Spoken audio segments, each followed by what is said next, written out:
el tiempo, cualquier duda o consulta, pues quedará evidenciada en el chat, preferentemente por allí, por favor, para no, por el tiempo sobre todo, ¿no? Y si hay alguna duda, pues siempre bienvenida a responderla, ¿no? Que se puede. Este material se ha hecho a cargo de la ayudantía en total, ¿no? Y pues vamos a comenzar. Cualquier problema con internet fuera, sale de mis manos, me van avisando por remediarlo en lo que fuera posible. Bien, entonces, enfermedades infecciosas, en su primera parte, bacterias y hongos. En realidad, pues, abordar bacterias y hongos en una sola sesión es muy complicado, ¿no? Debido a que, bueno, ustedes entiendo, ya han llevado, ya han pasado por el curso de microbiología y parasitología, entenderán de que se trata de una gran cantidad de temas, gran cantidad de cosas que revisar y recordar, ¿no? No obstante, el enfoque que se le ha hecho acá es sobre algunos patógenos seleccionados, ¿no? Seleccionados por la importancia que la ayudantía, tanto bueno, de microbiología y parasitología como la ayudantía organizadora, han visto interesantes y sobre todo importantes para temas introductorios. A ver, vamos a empezar con bacterias y luego seguiremos con hongos, ¿ok? Me disculpan un segundito.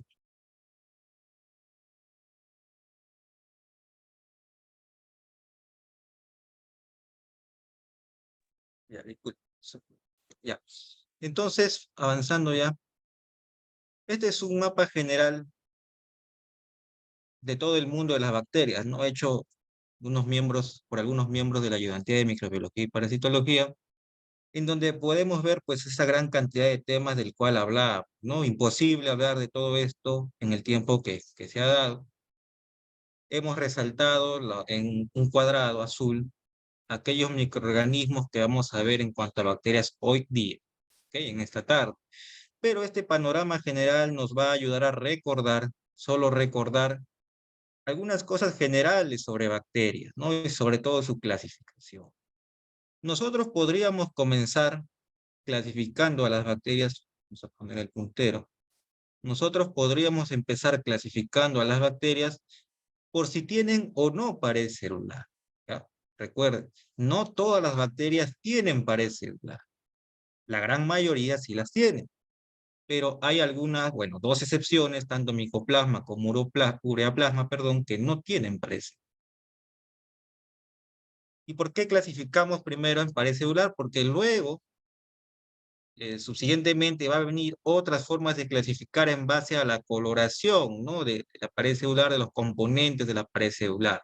El famoso gran positivo, gran negativo, de acuerdo a los componentes de la pared celular. Entonces, si no tiene pared celular, entonces, ¿por qué seguir, ¿no? Hacia abajo? Entonces, estas dos bacterias, pues, quedan a un lado, porque no tienen pared celular, ¿ok? En este cuadro, muy didáctico, luego nos colocan acerca de la respiración. Hay bacterias aerobias y bacterias anaerobias. Ustedes entenderán, ya que han llevado el curso, que el término aerobio implica la utilización de oxígeno de forma pues necesaria. En cambio, el término anaerobio no implica dicha utilización, o sea, la bacteria es capaz de desenvolverse sin presencia de, bueno, de aire anaerobio, pero entendemos que aire, ese término aire entre comillas, hace referencia al oxígeno, ¿ok? Y ahí salen pues dos ramas grandes, el cual no vamos a explayarnos mucho.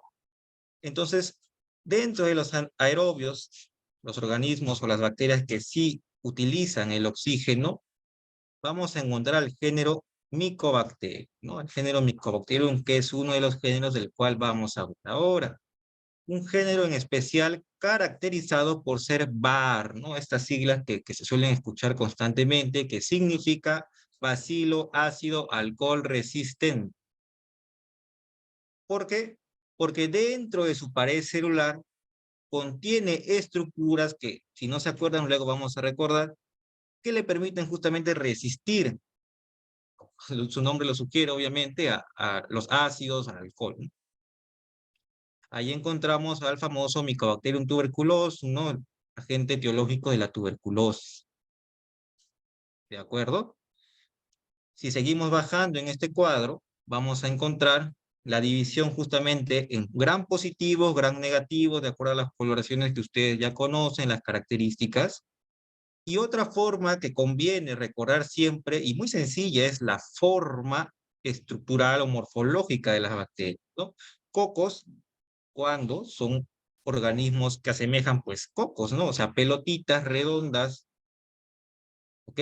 Y estos cocos, estas pelotitas, se pueden agrupar de a dos, de a tres, en racimos, en cadenas, pues ellas ya ven cómo se agrupan. Y los bacilos, que son bacterias que tienen forma de palito, ¿no? Forma alargada, se le puede describir de muchas formas, ¿ya?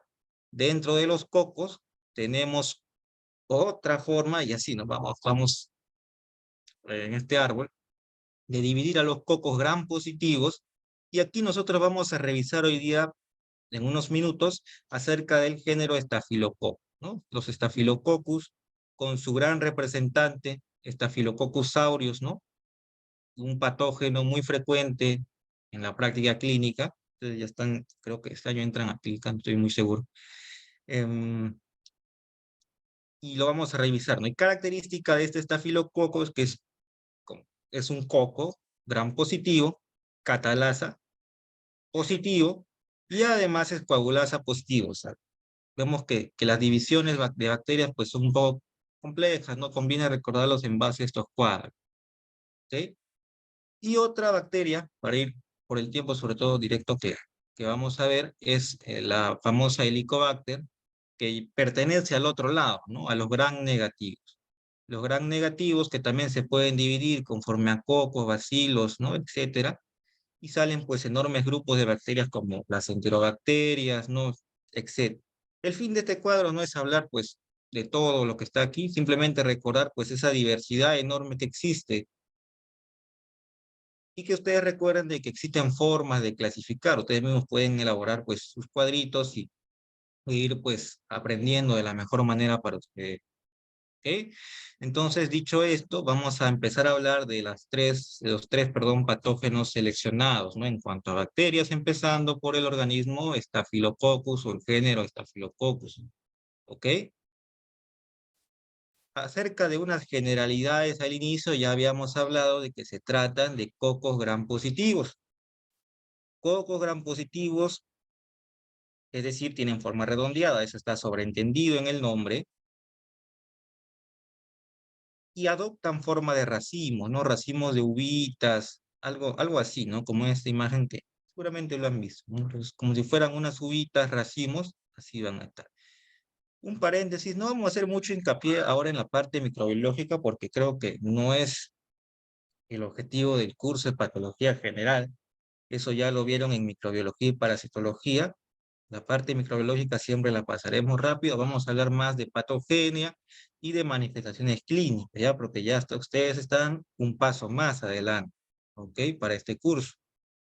Bueno, cerrando el paréntesis, son catalasa positivos. Eso nos ayuda a diferenciar del otro gran género de bacterias cocos gram positivos, que son los streptococos, ¿no?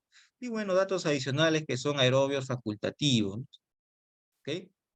Ahora, el género estafilococo, nosotros también podemos encontrar o verlo de acuerdo a la necesidad de las bacterias de ser patógenas.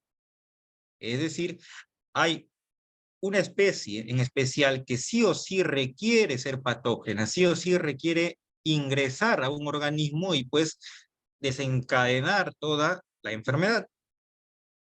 En cambio, hay otras dos especies, en realidad hay más, ¿no? Pero aquí vamos a ver pues dos especies que de forma oportunista, en otras palabras, de forma opcional, optan por provocar la enfermedad, perdón, por provocar la enfermedad. ¿Ok? Se entiende de que el patógeno estricto del cual estamos hablando es el Staphylococcus aureus, el estafilococo dorado, el más conocido de todos, que además otra forma de diferenciación ya no tanto sobre si es patógeno o no, sino bioquímica, es que es coagulasa positivo, tiene la enzima coagulasa. ¿Ok? En cambio, los patógenos oportunistas, que no necesariamente causan la enfermedad, incluso pueden habitar, ¿no? Como una flora normal, ¿no? De comillas. Recuerden que todos tenemos bacterias, ¿no? O microorganismos en diversos lugares del organismo de forma natural. Son, o en este caso, el Staphylococcus epidermidis y el Staphylococcus saprophyticus, ¿no? Ambos bioquímicamente son coagulasa negativos que también nos ayuda a diferenciar. Del Staphylococcus aureus es lo que, o es el patógeno en el que nos vamos a centrar ahora, pero hablando una pizca nada más de epidermidis y saprophyticus, recordemos que el epidermidis puede formar parte de la flora natural, pues de la piel, etcétera, ¿no? No obstante, puede desencadenar infecciones oportunistas en pacientes con catéteres, prótesis, ¿no? Prótesis ya sea a nivel, pues, cadera o incluso prótesis corazón, por ejemplo. En cambio, el Staphylococcus saprophyticus, un dato pues curioso o común que se suele repetir en las bibliografías es que causa infecciones o es causa frecuente actualmente de infecciones urinarias en mujeres pobres, ¿no? Son datos pues que seguramente alguno de ustedes ya lo ha escuchado acerca de ello. ¿Ah? Vamos a recordar. Ahora, ¿qué hace que el género Staphylococcus sea capaz de introducirse, de malograr, si queremos hablar bien en cristiano, ¿no? La armonía del cuerpo? Es que tiene algunos factores que forman parte de sí estructurales o incluso enzimas, toxinas, ¿no? Que le van a permitir, el más importante es la cápsula. Bueno, acá no tengo un dibujito de la cápsula, pero recordemos que el Staphylococcus aureus o el Staphylococcus en general, el género, posee una cápsula que le ayuda a prevenir la fagocitosis. Le ayuda a, es como un escudo en otras palabras, perdón, que es ayudado por la proteína A. La proteína A son como pequeñas coronitas que se encuentran pues en todo el borde, que se unen a las inmunoglobulinas, ¿no? Y al unirse a las inmunoglobulinas como que las inactivan, por lo tanto permiten que el estafilococo evada la inmunidad por inmunoglobulina. ¿Se entiende? Enzimas como la coagulasa, decina en menor medida también favorecen, perdón, esa capacidad de patogenia. Pero recuerden que el estafilococo también produce otras enzimas, hialuronidasas, lipasas, proteasas, nucleasas, que como ustedes entenderán, todas ellas favorecen la difusión de la bacteria a través de los tejidos.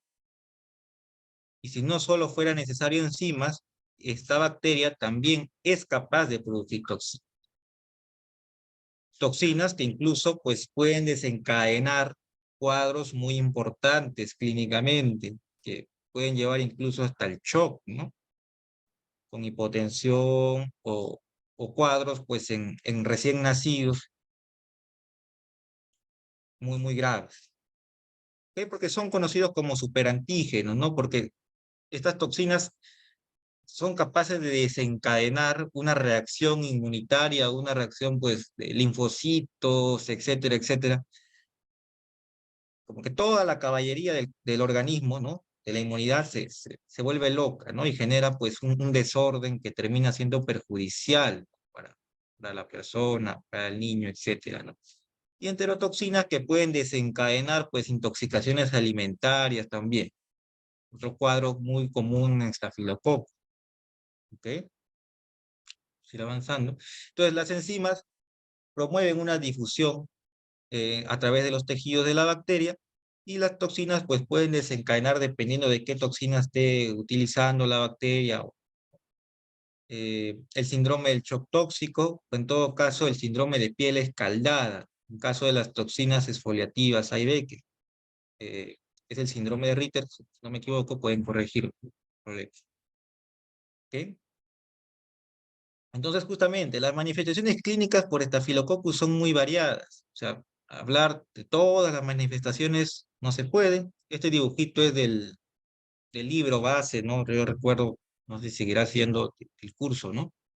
El Robin, de patología, que habla o básicamente nos quiere decir que la infección estafilocócica puede ir hacia todo lo que se nos ocurra, ¿no? Desde la piel, los pulmones, los huesos, la dermis, el corazón, incluso por medio de toxinas, ¿no? Pues ya habíamos hablado de la intoxicación alimentaria, el síndrome del shock tóxico, etcétera, ¿no? Pero lo común y algo que también dice este libro, muy interesante, ya aplicándolo un poco a patología, o patología creo que es el enfoque del curso, es que produce ya sea donde sea, o sea, ya sea donde llegue, perdón, en el lugar de infección a donde llegue va a producir una inflamación, ¿no? No sé si ya han hablado de inflamación, ¿no? Los mecanismos distintos de inflamación piógena van a llegar allí, pues, polimorfonucleares, etcétera, ¿no? Dependiendo del tiempo de infección, ¿no? Recordemos que polimorfonucleares actúan cuestiones tempranas y la infección crónica actúan otros, perdón, los glóbulos blancos, ¿no? Y todo ello va con destrucción tisular, ya sea en el lugar donde se encuentre por acción de las enzimas que habíamos hablado, ¿ok? Em, entonces, yo aquí, por ejemplo, he traído algunas imágenes de la afección a la piel, por ejemplo, ¿no? Acá tenemos algunos furúnculos, la furunculosis, ¿no? Que se trata de una infección estafilocócica a nivel del aparato, del folículo piloso. Va a producir inflamación, ¿no? Los signos que seguramente ya han escuchado acerca de inflamación. En este caso, hablamos de impétigo. El impétigo, bueno, en realidad hay dos tipos de impétigo, ya lo van a ver más adelante más claro, pero uno de los tipos de impétigo está relacionado, bueno, que es el impétigo, es como una pequeña zona pues, de costritas en la piel producida por una infección bacteriana. Puede ser tanto por Staphylococcus como por el otro género de cocos gram positivos, los streptococos. ¿Ya? Uno de ellos, ya lo verán más a detalle en algún momento, eh, el impétigo ampollar, así se llama, es producido por estafilococcus, ¿no? Costritas marrones que se cinden fácilmente, ¿no? ¿Por qué? Por acción de las toxinas exfoliativas, que me había olvidado comentar, disculpen, que escinden o facilitan, perdón, la separación de las capas de la piel, ¿no? Exactamente por acción sobre la desmogleína 1. ¿Recuerdan histología? Ellos conocen mucho más que yo sobre esto. Eh, y permiten, pues, o hacen más fácil la separación, pues, de las capas de la piel, las distintas capas de la piel, ¿no? Y terminan, pues, en pequeñas costritas que se pueden retirar fácilmente, tanto en los dos tipos de impétigo. Y esto de acá, esta tercera imagen, por ejemplo, es una inflamación, es una infección, perdón, una infección de la axila, ¿no? Una hidradenitis, ¿no? Que generalmente se da, pues, a nivel de la axila. Entonces, estas son algunas imágenes acerca de infecciones estafilocócicas. ¿Por qué el estafilococo, perdón, es capaz de infectar tantos lugares, tantos pues, sitios distintos, ¿no? Que pareciera que no tiene nada que ver el pulmón con el hueso, con la piel? Es por acción de las mismas enzimas. Las mismas enzimas y hidrogenasa, lipasa, proteasa van destruyendo todo. Y recuerden que el estafilococo pues es capaz de resistir la acción de la inmunidad en algún momento por acción de su cápsula, de la proteína, etc. ¿Ok? Entonces, esas son algunas ideas, pues, a manera introductoria acerca de estafilococos, ¿ya? Ya verán seguramente láminas sobre esto y, pues, podrán pues, confirmar lo que se está hablando, ¿ya? Que se produce una inflamación piógena en el sitio de ocupación por estas bacterias, ¿ya? Causa neumonía, causa osteomielitis, etc. ¿Listo? Eso en cuanto al primer género de bacterias. Avanzamos en aras del tiempo. Mycobacterium tuberculosum, el famoso agente etiológico de la tuberculosis. Eh, Vamos a ver algunas cuestiones generales también primero. Yo lo que quiero hacer mayor énfasis es que son ácido alcohol resistentes. ¿Por qué? Porque tienen una pared celular rica en lípidos. ¿Qué lípidos? Ácidos micólicos. Son un tipo especial de lípidos que le permiten justamente a Mycobacterium, al género, ¿no? Antes de hablar exactamente de tuberculosum, al género Mycobacterium, eh, resistir no solamente al alcohol, pues a los ácidos, sino también incluso a tratamientos antibióticos, ¿no? Quizás ya han escuchado de cómo son los esquemas terapéuticos, ¿no? Para la tuberculosis, pues son bastante amplios y pues sobre todo duraderos en tiempo, duraderos, perdón, en tiempo. ¿Ok? por la característica de la bacteria que es resistente y que tiene crecimiento pues intracelular. Ahorita vamos a ver en la imagen cómo estas bacterias crecen dentro de los macrófagos e incluso son capaces de detener la fagocitosis para poder así desempeñar o desenvolverse pues de una mejor forma y resistir no solamente días, sino incluso meses, años dentro de los macrófagos a manera de latencia. Recordemos que la fuente pues de contagio en el hombre, que dicho sea de paso es el único reservorio, son las secreciones respiratorias. Y es muy importante tener el concepto de una infección versus la enfermedad activa, y eso vamos a ir pues, desarrollando con la imagen que ahorita va a aparecer. Ahora, en cuanto a la patogenia, que es en lo que nos vamos a centrar, es una inmunidad mediada por linfocitos T. No sé si ya han visto ya la parte de inmunidad, desconozco, pero vamos a repasar aquí algunas cosas. Esta imagen es del libro ya mencionado y me parece pues la mejor forma de presentarles esto y vamos a explicar, ¿no? Acá tenemos algunas bacterias, bueno, las micobacterias, en este caso, Mycobacterium tuberculosum, que va a entrar en contacto con un macrófago, ¿no? En este caso ponen macrófago alveolar porque está ingresando vía respiratoria, ¿verdad? Entonces, dentro de la bacteria, pues, bueno, perdón, la célula fagocita a la bacteria, pues, con fines de inmunitarios, y como habíamos mencionado, la bacteria, no obstante, dice, yo no voy a ser fagocitada, a mí no me van a comer, y es capaz por medio de, pues, de complejas, ¿no? De redes bioquímicas, ¿no? Moleculares, de detener su fagocitosis, ¿no? Acá dice, ¿no? Manipulación del fagosoma, lo detiene, ¿ok? Y se forma un fagolisoma ineficaz, etcétera. Pero lo concreto, lo que se tienen que llevar ahora es que el Mycobacterium es capaz de detener su fagocitosis. ¿Con qué fin? Para que esta bacteria empiece a replicarse, empiece a multiplicarse. Y es lo que pasa acá primero. Sigamos la flecha, ¿no? Hay una entrada y replicación en macrófagos. ¿Por qué? Porque la bacteria fue capaz de detener el fagocitosis. ¿Ok? Ahora, ¿qué va a pasar después? Eh, el cuerpo no es tontito, ¿no? O sea, el cuerpo se va a dar cuenta de lo que está haciendo esta bacteria. Se va a demorar un poco sí en darse cuenta, porque esto puede demorar unas 2, 3 semanas aproximadamente. Pero al fin y al cabo, el organismo humano se da cuenta de la trampa que está haciendo el micobacterio. ¿Ok? Y manda a las células ayudadoras, ¿no? Las T-helper, ¿no? Entonces ya llevan inmunología, las T-helper 1, las reconocen finalmente y empiezan la batalla contra ellas, ¿no? Alrededor aproximadamente, como habíamos dicho, 3 semanas, variable, ¿no? Más o menos. Y producen esta citocina llamada interferón gamma, como acá lo pueden ver también en la imagen. Esta es la célula que va a actuar, ¿no? La que se dio cuenta de todo lo que está pasando, ¿no? Y va a liberar estas citocinas y van a dar batalla al macrófago, pues, con todas sus bacterias adentro, ¿no? Las bacterias que están haciendo su fiesta adentro.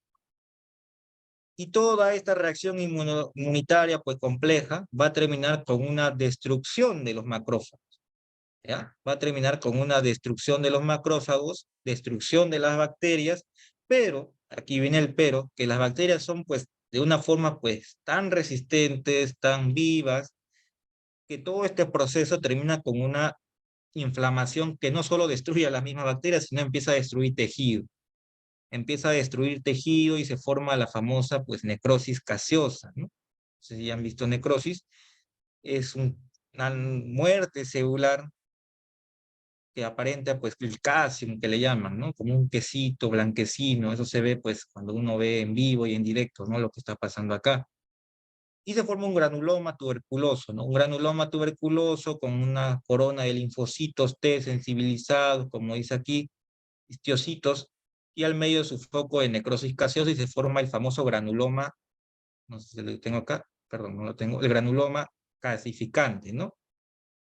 El granuloma calcificante característico de la tuberculosis, porque hay granulomas no calcificantes, ¿no? No sé si lo digo calcificantes, no sé si lo digo bien, pero me entienden la idea. Granulomas no calcificantes en otras enfermedades, no vamos a explayarnos allí, solamente decir que recuerden que el tuberculosis, el granuloma es calcificante, ¿no? Tiene necrosis gaseosa dentro de, ¿ok? Entonces, eso es lo que pasa en líneas generales, ¿no? La bacteria ingresa, tiene su fagocitosis, luego de un tiempito, el cuerpo se da cuenta, el linfocito TH1 entra en acción, libera esta citocina y se da pues toda la destrucción o la batalla primero, ¿no? Y luego la destrucción de las bacterias, pero no solo de las bacterias, sino también de el parénquima pulmonar, en este caso puede ser, ¿no? ¿Ok? Y listo, ¿no? Eso es lo que en líneas generales pasa. Ahora, ¿qué hablábamos acerca de infección primaria? Bueno, la infección primaria es pues el primer contacto que va a tener la persona con el Mycobacterium tuberculosis. Generalmente este primer contacto es ganado, o la batalla es ganada por el organismo humano, por la inmunidad. Y la bacteria queda rezagada, en muchos casos, a un estado de latencia dentro de algunos macrófagos, a un estado de latencia. No obstante, si la inmunidad en la persona baja o se debilita por algún motivo, no necesariamente en poco tiempo, pueden ser meses o años, aparece la famosa tuberculosis secundaria, que quiere decir que la persona no se contagió del exterior, sino el mismo organismo ya tenía guardado dentro de sí algunas bacterias pues que resistieron a esa gran batalla que hubo. Y todo el cuadro vuelve a surgir, es lo que vamos a ver ahora. Ya, para terminar con Mycobacterium, este cuadro me parece el mejor para explicarlo sencillamente. Hay una tuberculosis primaria que se da en una persona que nunca antes ha estado expuesta, nunca antes había, su inmunidad nunca antes había visto, ¿no? ¿Qué es un Mycobacterium, por ejemplo, ¿no? Entonces se produce todo lo que hemos hablado hace unos instantes y la persona suele resolver el cuadro. La gran mayoría de personas expuestas por primera vez a la tuberculosis suele resolver el cuadro, ¿no? A lo más se produce un pequeño granuloma, una pequeña calcificación, que acá se puede ver, ¿no? Que hablan acerca del foco de Gauss, algunos, ¿no? ¿Ok? Pero la idea es que la tuberculosis primaria en la gran mayoría de casos se suele resolver. No obstante, algunas bacterias, como habíamos mencionado, quedan latentes, ¿ya? Quedan latentes. Y la reactivación después de años, perdón, meses, años, como lo sugiere acá, va a dar lugar a la tuberculosis secundaria a una persona que ya ha estado previamente expuesta, ha desarrollado la reacción inicial y por algún motivo quizás las defensas estuvieron flacas, ¿no? Por algún motivo. Y se desencadena el cuadro característico de la tuberculosis, ¿no? De fiebre, sudoración nocturna, baja de peso y todo ese cuadro que habrán escuchado alguna vez. Y un dato muy interesante es que la tuberculosis suele afectar los lóbulos apicales de los pulmones, ¿no? Típicamente, no siempre, pero típicamente la tuberculosis afecta a los lóbulos de arriba, superiores, ¿ya? Superiores de los pulmones, ¿ok? Como podemos ver en estas imágenes, ¿no? ¿Listo? Entonces la tuberculosis secundaria es eso. En algunos casos, bueno, acá está, perdón, antes una imagen, ¿no? Que no sé si verán después a más detalle, un granuloma, ¿no? Con una necrosis, pues, gaseosa central, ¿no? Hay algunas células de Langerhans.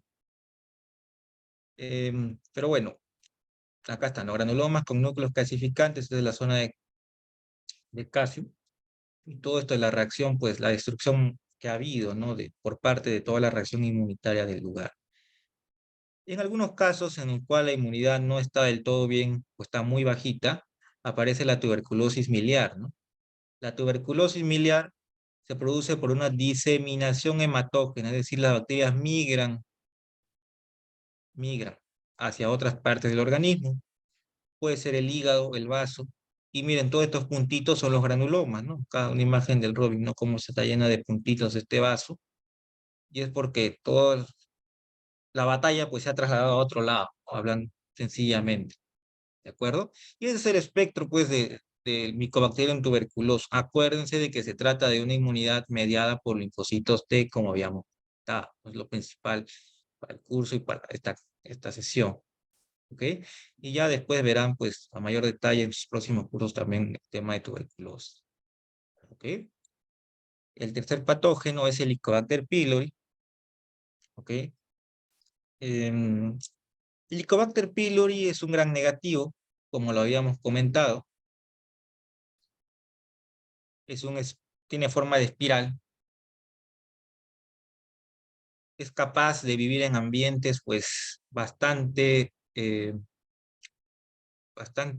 difíciles para la vida, como lo es el estómago, ¿no? Recordemos qué cantidad de pH tiene el estómago, los jugos gástricos, pues muy bajito, ¿no? O sea, muy ácido. No obstante, ahorita vamos a ver cómo que la patogenia de esta bacteria se las ingenia, se las ingenia para poder sobrevivir a tal cantidad de ácido, a tal cantidad de pH. Tiene una transmisión vía fecal oral y es el factor más importante para la gastritis crónica atrófica, si queremos ponerle otro nombre. Eso lo vamos a ver en un rato más en detalle. Entonces, esta es la bacteria, ¿no? La bacteria es un espiralado, ¿no? El Helicobacter pylori, vemos cómo acá, por vía oral, evidentemente, se introduce hasta los jugos gástricos, hasta la cavidad gástrica, el estómago, ¿no? Y va a desencadenar dentro de ella, pues, una reacción inflamatoria también.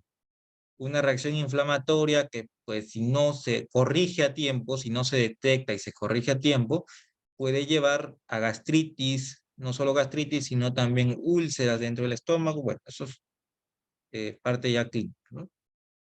Entonces, volviendo a la patogenia, ¿cuál es el factor claro, el factor que hace que el Helicobacter pylori sea, pues, capaz de producir gastritis, úlceras, etcétera? Lo primero es que la bacteria debe asegurar su supervivencia, claro, ¿no? Obviamente, si tú llegas a un ambiente en donde casi nadie llega, como son los jugos gástricos, tú debes ser capaz, ¿sabes? En otras palabras, no vas a ir, pues, a meterte a un volcán o a la Antártida, ¿no? Sin la capacidad o sin algo que te ayude a sobrevivir allí, ¿no? La bacteria tiene su enzima, la enzima ureasa. La ureasa es el factor más importante de patogenia del Helicobacter pylori. Le permite neutralizar el ácido gástrico y hace su casita ahí. Vamos a avanzar a la imagen de una vez. Acá tenemos, ¿no? Mira, muy curioso. Vamos a acercar un poquito. Muy curioso cómo la bacteria espiralada, ¿no? Llega dando vueltas y se sienta, ¿no? Se sienta, entre comillas, en la superficie de la mucosa gástrica. ¿Cómo es este ambiente? Pues es ácido, ¿no? Están los jugos gástricos, fluidos gástricos. Se sienta, bueno, en una zona donde hay menos cantidad de ácido, ¿no? Como es la mucosa. No obstante, de todas formas sigue siendo un ambiente hostil para, pues, cualquier microorganismo. Esta bacteria lo que hace es utilizar su principal factor de virulencia de patogenia, la ureasa, la enzima ureasa, que convierte la urea, ¿no? Y permite neutralizar el ácido gástrico, generando como una pequeña nube, ¿no? Esta zona pareciera, pues, más blanquita, amarilla que lo demás, que está lleno, pues, miren, de protones, de iones H, ¿no? Los ácidos, y hace su casita ahí. Entonces vemos cómo en esta imagen 3 va creciendo las bacterias, se va replicando, van produciendo, pues, toda esa zona segura para ellas, y finalmente cuando esta zona segura se hace lo suficientemente grande, pues desencadenará todo el proceso inflamatorio dentro del estómago, dando lugar a gastritis, úlceras, etcétera.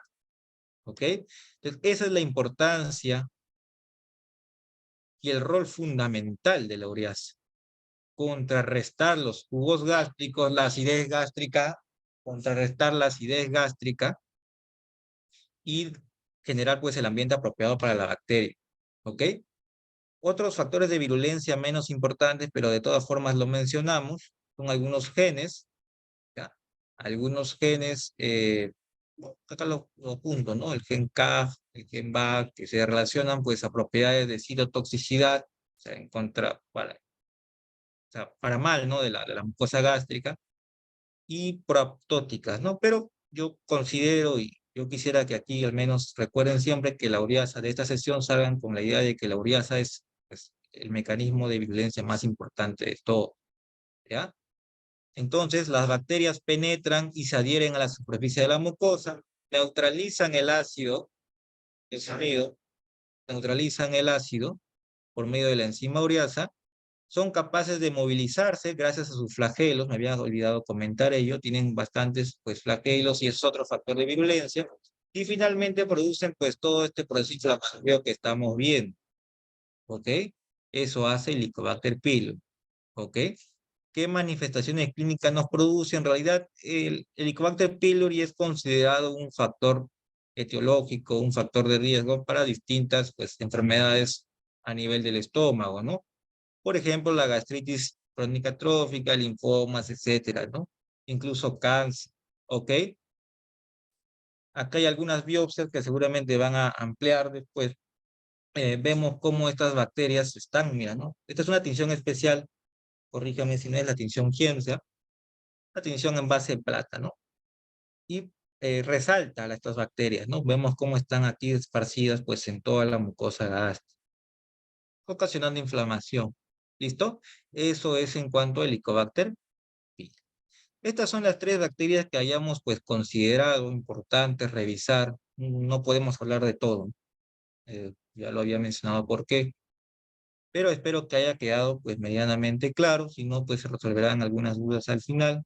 Hay muchas más bacterias que en el curso seguramente revisarán. Pero por ahora, en cuanto a bacterias, lo vamos a dejar ahí. ¿Ok? Y vamos a pasar a la parte de hongos. ¿Ok? Entonces, hablando sobre hongos, algunas generalidades. La cantidad de hongos a revisar pues no es tan inmensa y a veces que asusta, ¿no? Como las bacterias, pero debemos recordar algunas cosas, generalidades sobre hongos, ¿no? Primero que son organismos eucariontes, a diferencia de las bacterias, que son organismos procariontes, ¿ok? Hay una gran cantidad de hongos, yo solo quiero resaltar lo siguiente, son organismos heterótrofos, a diferencia de las plantas, ¿no? Por ejemplo, que no realizan, las plantas realizan fotosíntesis, el caso de los hongos no. Y a mí lo que me interesa más es la estructura, ¿no?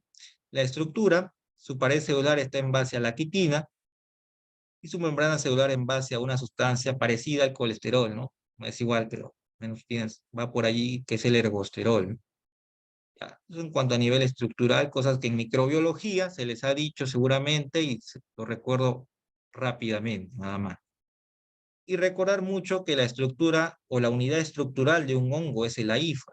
Justamente en las láminas que se ven en algunas enfermedades por hongos, por ejemplo, Aspergillus, ¿no? Aspergillus, hablamos, por ejemplo, de un Aspergillus en el pulmón, por ejemplo, vamos a ver las hifas, ¿ya? En el microscopio, cómo se encuentran, pues, ahí creciendo, como si fueran árboles, pues, dentro del pulmón. Por ejemplo, así nada más para llamar la curiosidad. ¿Okay? Entonces, recordemos que las hifas son como pequeñas filamentos, pueden ser no septadas, pueden ser septadas, eso ya es microbiología en sí, solo lo decimos rápidamente, pero todo junto, todas las hifas de un hongo juntos, se llaman micelio, ¿ok? Todas las hifas de un hongo juntos se llaman micelio. El conjunto de hifas es el micelio, ¿ok? Las hifas pueden ser verdaderas o pueden ser falsas o pseudohifas, ¿no? Las hifas son verdaderas cuando nacen a partir de esporas y pseudohifas cuando nacen a partir de gemaciones. Entonces vamos con estas dos imágenes, ¿no? Aquí vemos claramente, en esta imagen amarilla, cómo las células están claramente delimitadas. Todo surge a partir de una semillita, entre comillas, llamada espora.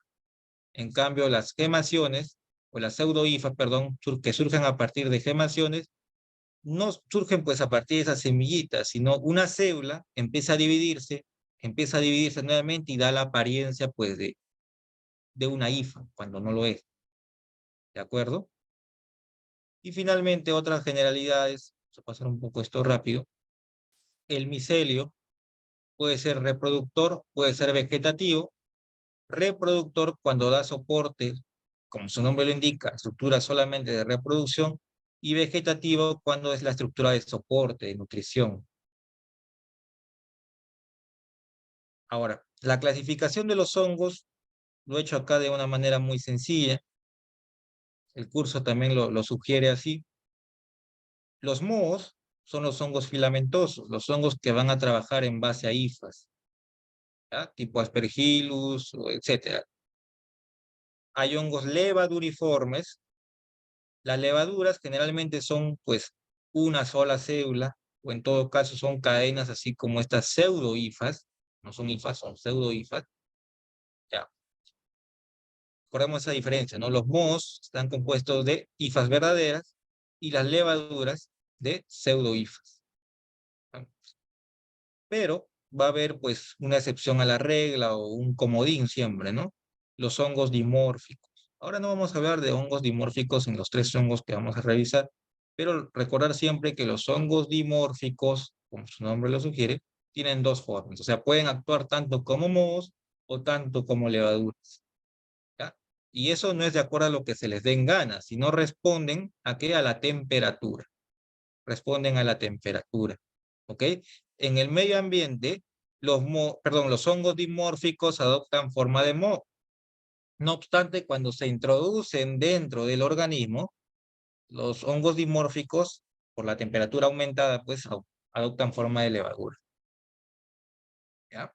Esos conceptos de microbiología, recordar ahora que vamos a revisar los tres hongos pues seleccionados, ¿ok? Lo primero es la cándida. En realidad, cándida es un hongo que se encuentra en todo lado. No hay lugar, diría yo, bueno, estamos hablando del organismo. O cándida es un hongo parte de la flora normal, o en otras palabras, comensal del organismo, ¿ya? Acá está. Comensal tanto de la piel, de la boca, del aparato femenino reproductor, o incluso del aparato digestivo, ¿no? O sea, es lo normal que esté ahí.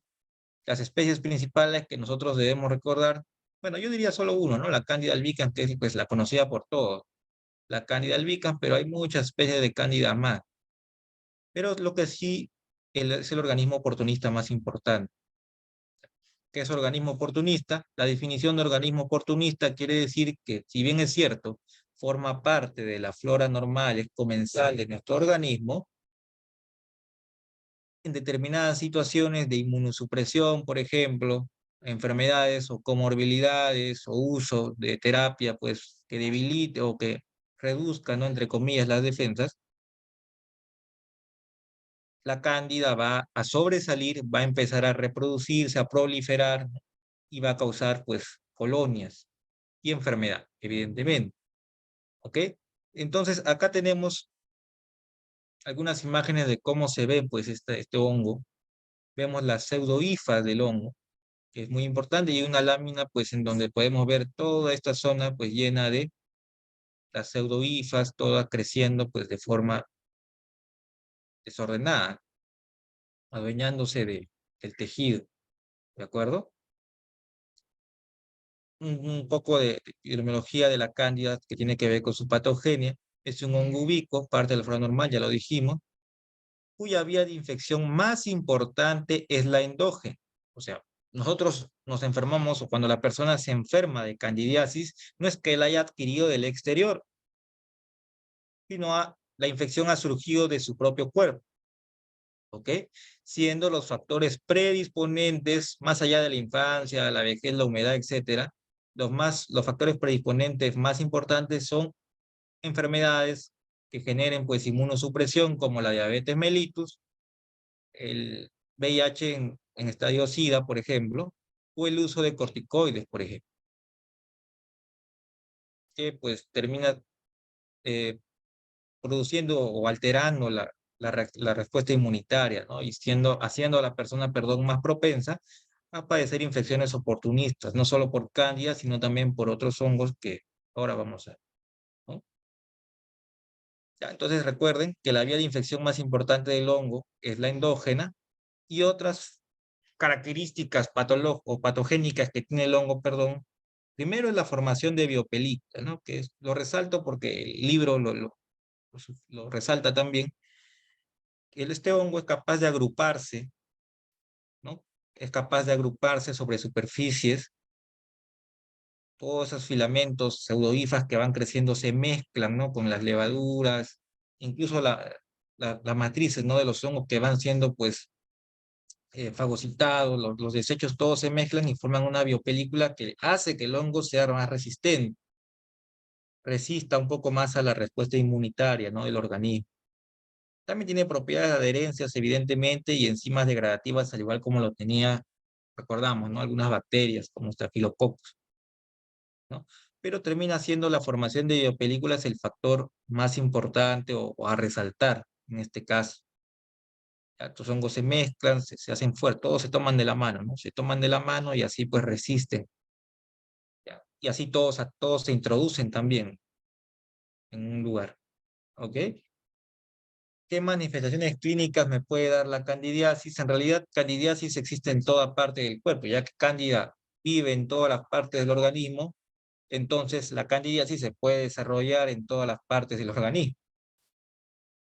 Hay formas localizadas y formas sistémicas. Creo que entenderemos que las formas sistémicas van más con cuanto más inmunosupresión tenga una persona. Cuanto menos inmunosuprimido, incluso sea una persona pues sin ningún problema quizás de inmunosupresión, la forma será más localizada. Pero cuanto más debilitadas estén las defensas, será una forma sistémica quizás la que aparezca. ¿Ok? La forma localizada se puede dividir básicamente en una forma mucocutánea, cuando afecta a las mucosas, evidentemente. La bucal, ¿no? Acá tenemos algunas imágenes, si es que algunas veces no han visto, no creo que no hayan visto cándida. El mugue, ¿no? El mugue oral, que son estas especies de membranas, ¿no? O falsas membranas, entre comillas, blanquecinas, cuyo dato importante es que estas membranas se pueden, pues, retirar, ¿no? Retirar al examen, ¿no? Esto nos ayuda a diferenciarlo incluso de otras lesiones de distinto origen o totalmente distintas, ¿no? O sea, que no se pueden retirar. Entonces, cuando yo veo una lesión así en la boquita y yo hago un pequeño raspado y estas especies de membranas, ¿no? Pseudomembranas se caen por el raspado, así fácilmente, sí, probable que se trate de una candidiasis bucal, ¿no? Una candidiasis oral. No obstante, también puede haber la candidiasis esofágica, ¿no? Que produce una esofagitis, o sea, una inflamación del esófago, ¿no? Nada del otro mundo, que clínicamente se va a traducir, pues, con odinofagia, ¿no? Odinofagia quiere decir el dolor a la hora de tragar los alimentos, ¿no? Entonces, esta es una imagen de endoscopía digestiva y vemos, mira, claramente cómo en el esófago también están creciendo todas estas eh, placas blanquecinas, ¿de acuerdo? También en personas, pues, cuando vemos esto que está tan, pues, marcado, pensaremos que la persona tiene claramente cierto grado de inmunosupresión, ¿ok? Esto es el famoso intertrigo, la afección, por ejemplo, en los pliegues submamarios, que es lo típico, ¿no? O en todo caso, otros pliegues del organismo. Vemos cómo se torna eritematoso, ¿no? Áreas eritematosas. Puede afectar también, bueno, la candidiasis en las mujeres, es común la candidiasis vaginal, ¿no? La candidiasis vaginal, que clínicamente se traduce en descensos, pues, o flujos, pues, blanquecinos, ¿no? Entonces, en conclusión, pues, la candidiasis, gracias a sus capacidades, pues, de comensal y de patogenia, pues, también se puede, pues, desencadenar enfermedad en distintas partes del organismo. Las formas sistémicas serán más graves, sobre todo, pues, si llegan al sistema nervioso central o llegan a la sangre, ¿no? Sobre todo en personas con SIDA, ¿no? Eso en cuanto a cáncer, ¿ok? Vamos a continuar con Aspergillus. Creo que me quedan 10 minutos.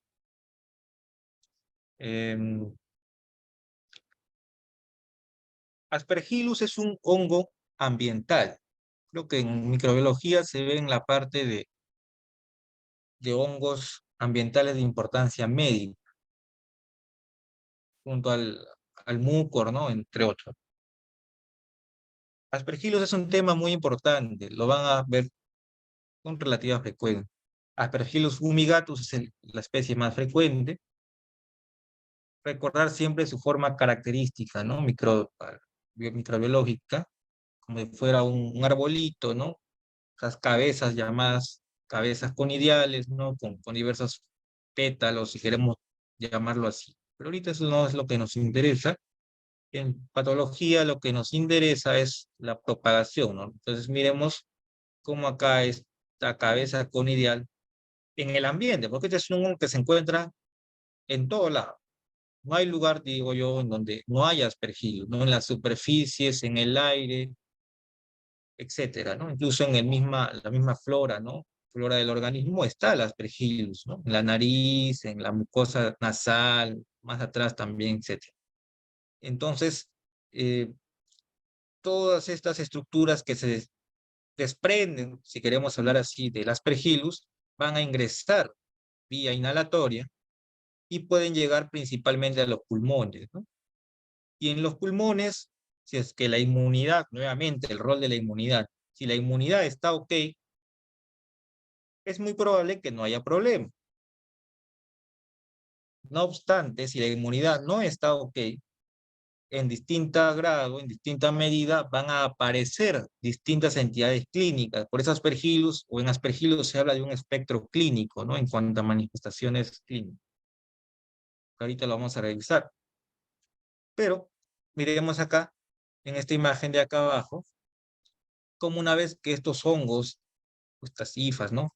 Llegan a los pulmones en una persona, por ejemplo, que no está inmunidad ok, y los hongos empiezan a crecer, ¿no? Una ramificación arboriforme que le dicen, o sea, las hifas se empiezan a dividir como si fueran ramas de árboles. Me parece que el libro dice 40, 45 grados, ¿no? Que es lo que suelen decir, ¿no? Las bibliografías, un ángulo agudo, algunos dicen. Como si fuera un arbolito, es sencillo, ¿no? O sea, van creciendo como arbustos y estos hongos pueden capaz incluso de formar enormes pelotas de hongos dentro del pulmón, los famosos aspergillobos, ¿ya? Es un hongo cosmopolita, comensal, perdón, respiratorio.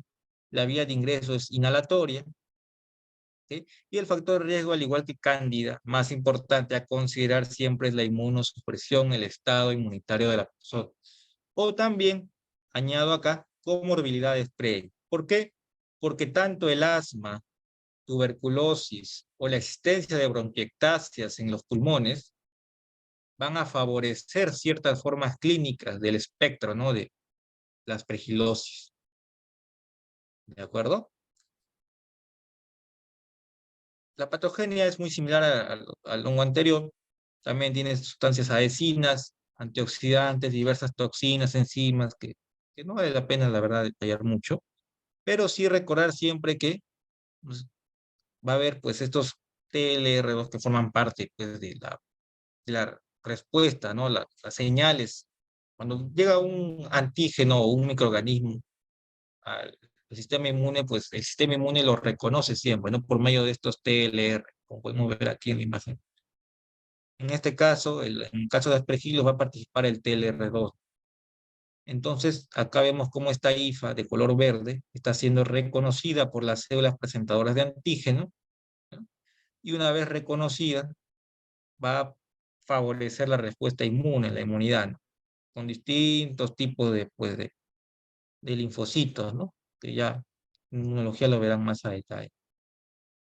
¿De acuerdo? Entonces, Aspergillus, por más que sea un comensal respiratorio, si se sale de su línea, si se sale de su lugar, pues es reconocido por la inmunidad, ¿no?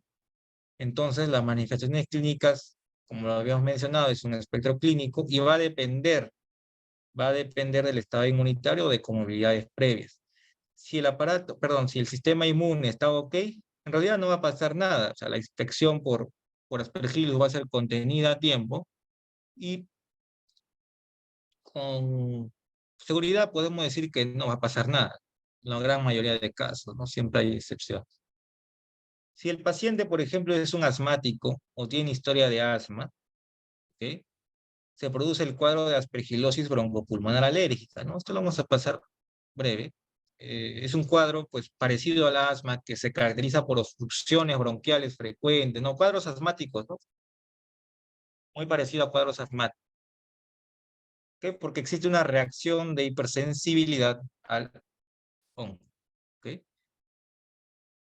Pero aquí está lo que nos interesa, ¿no? O sea, antecedentes si existe, por ejemplo, un antecedente de cavidades pulmonares, tenemos el aspergiloma, que es esa pelota de hongos que hayamos visto, ¿no? Miremos acá este pulmoncito, denme 5 minutos, por favor. Este pulmoncito, eh, vemos acá claramente cómo hay una pelota de diferente color del parénquima, ¿ok? Que esto es una pelota de hifas, ¿no? Los hongos se han agrupado, han ocupado un espacio, probablemente puede ser por una caverna que ha dejado la tuberculosis, la bronquiectasis, etcétera, y pues ahí han formado su pelota, ¿no? Pelota o también llamada aspergiloma, que es el nombre más correcto. En una radiografía, perdón, tomografía, ¿cómo se ve? ¿No? Acá está la pelota. Bueno, y si la persona pues está inmunocomprometida, genera un cuadro de aspergilosis invasiva, es decir, una neumonía que puede llegar a ser fatal. Un cuadro neumónico necrotizante es lo que escribe el libro Robin, ¿no? ¿Listo? Entonces, en conclusión, aspergilos, recordar siempre que forma parte de la flora normal y el grado de inmunosupresión va a determinar qué cuadro clínico vamos a tener. ¿Listo? Y para terminar, vamos a hablar de criptococo, el último hongo que se había visto conveniente hablar. La criptococosis, ¿no? Es un hongo oportunista también, al igual que los dos anteriores. Hay dos criptococos microbiológicamente al hablar. Neoformas, que es el más importante, asociado a inmunodeprimidos. Y yendo pues a las imágenes, que en patología es lo que interesa más, vemos acá cómo es que esta es una tinción, bueno, es una tinción llamada tinta china, ¿no? Que por exclusión o por defecto va a marcar a los hongos, ¿no? ¿Por qué? Porque los hongos tienen como una especie a la tinta china, ¿no? De halo, halo que no se pinta, ¿no? O sea, mira, este es el honguito, y acá vemos como alrededor de él, o alrededor de todos estos hongos hay como una especie de espacio vacío que deja, ¿no? Eso es porque, vamos a pasar aquí rapidito, es porque se trata de su cápsula de polisacáridos, que es el factor más importante de patogenia de este hongo, ¿ya? Este es el compuesto, este nombre difícil, lo pongo allí para que lo tengan. Este es el hongo y todo este espacio vacío, como si fuera un anillo, ¿no? Un anillo es la cápsula de polisacáridos que le permite al hongo sobrevivir, sobrevivir a la fagocitosis, etc. ¿De acuerdo? Otros factores de patogenia también importantes es la producción de melanina. El hongo es capaz de catalizar la formación de melanina y esta melanina le va a ayudar también a evadir la fagocitosis y enzimas que también posee. Pero el dato más importante acá es siempre la cápsula y la melanina. Siempre recuerden que este hongo se encuentra en excretas de aves, vía de infección inhalatoria, y el factor, igual que todas las infecciones micóticas, es la inmunosupresión, el factor más importante. ¿Ok? Esta es otra tinción, no sé si lo digo bien, eh, se me fue el nombre, pero es una tinción que resalta, ¿no? Resalta las cápsulas, resalta los hongos, perdón, de color rojo, de color rojo, de color rojito, y lo podemos ver, bueno. Finalmente, ¿qué manifestaciones clínicas nos da la criptococosis? En realidad, yo cuando llevé el curso me acuerdo que vi una lámina pues, en el sistema nervioso central, ojalá lo puedan ver ustedes, porque termina siendo eh, la forma clínica más importante, ¿no? Una meningoencefalitis criptocócica, ¿no? Por alguna razón que el libro describe, el libro Robbins describe, que aún no se conoce bien, pues, Cryptococcus le gusta llegar al sistema nervioso central, ¿ya? Le fascina, por más que su vía de entrada sea los pulmones. El primer lugar que infecta son los pulmones, pero él siempre va a querer llegar al sistema nervioso central, ¿ok? Y puede llegar a otras localizaciones también, claro que sí, pero, y con eso terminamos, nuevamente con la imagen de esta china, puede provocar meningitis o meningoencefalitis, ¿no? Vemos en estas imágenes, y siempre a la tinta china se verán, pues miren, todos estos honguitos, ¿no? Y listo, chicos, chicas, no sé si hubiera alguna duda, hemos tratado de abordar todo en el tiempo que se ha brindado. Espero que haya sido de provecho. No, no se puede abordar todos los microorganismos en poco tiempo, ¿no? Pero hemos hecho lo que se ha podido y esperamos de parte de la ayudantía de microbiología y parasitología que haya sido útil, ¿no? No sé si alguien tiene alguna pregunta. Muchas gracias, Aaron, por tu ponencia. Aún chicos todavía no ha, o sea, todavía no ha acabado. Bueno, ya acabó la primera parte. Cualquier duda que tengan, igual la pueden escribir. También llenen el formulario de asistencia que estamos teniendo. El día de hoy.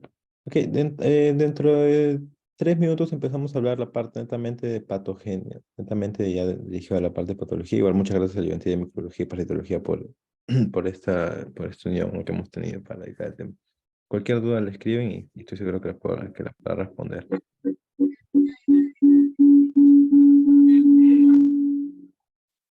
De acuerdo, de acuerdo. Muchas gracias y gracias por la invitación.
Ok, bueno, ya para no seguir dilatando el tiempo y tratar de terminar esta presentación de una vez, bueno, de este tema que toca, voy a compartir mi diapositiva para hablar de la parte de patología. A ver, un momento.